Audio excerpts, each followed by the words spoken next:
this is Jennifer from Asset Monitoring Solutions. We're just going to run through a quick description of the wiring for the 5300 today, just so you get an idea of how everything links together. So you'll notice here on the table we have the 5300 device, and this is the power loom. From the power loom you're only going to need 3 wires. You're going to need the live wire, the ground, and the ignition. Everything else you can just bind up and put it away. You don't need it for anything else. So with the live wire here coming from the loom and the ground, you can link that up to the FMI cable, which links directly into the Garmin cable over here. This is going to give you power to the Garmin device, and it's also going to keep recharging the device so you don't have to plug it into a separate power source. So all you need to do is link up your live wire from the FM 5300 with the live wire here from the Garmin cable, and the same with your ground. The ignition line, you're just going to plug that into, you're going to link that into a true ignition line on the vehicle, and you can just crimp that to the wiring. So here with the FMI cable, it's going to link straight into your Garmin device at the back over here using the USB connection.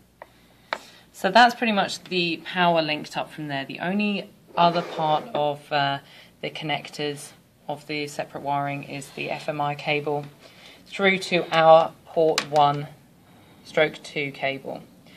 Now with your devices, we found that it's going to be simpler just to cut these connections here, just cut the wires and connect them together, and then shrink wrap them. It's just going to save a lot of time rather than having to connect the actual connections onto the wire.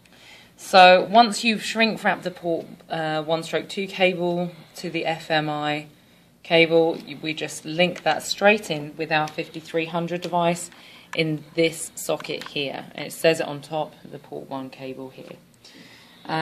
Once that's connected, the only other part that I want to give you instruction on is the positioning of the device itself.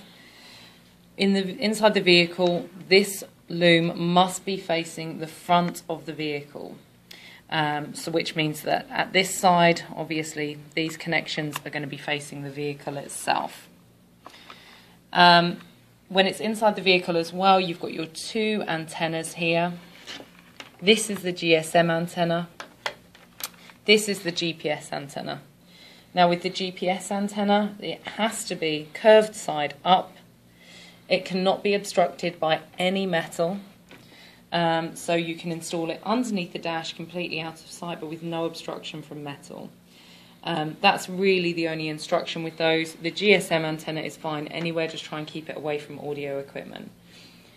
The device itself, obviously we've got the positioning right. This must be securely fastened down. We want to make sure that it's not moving around in the vehicle, just simply because it has an accelerometer inside the device, so we don't want to interfere with that messaging. But that's pretty much it. So again, all we have is the ignition, the ground, the live, linking into the FMI cable, which links into the Garmin device itself. Then we have the FMI cable, which links onto the port 1/2 cable, which links into the device. And that's pretty much it. So good luck with everything, and I look forward to having all of your vehicles installed. Thanks very much. Bye.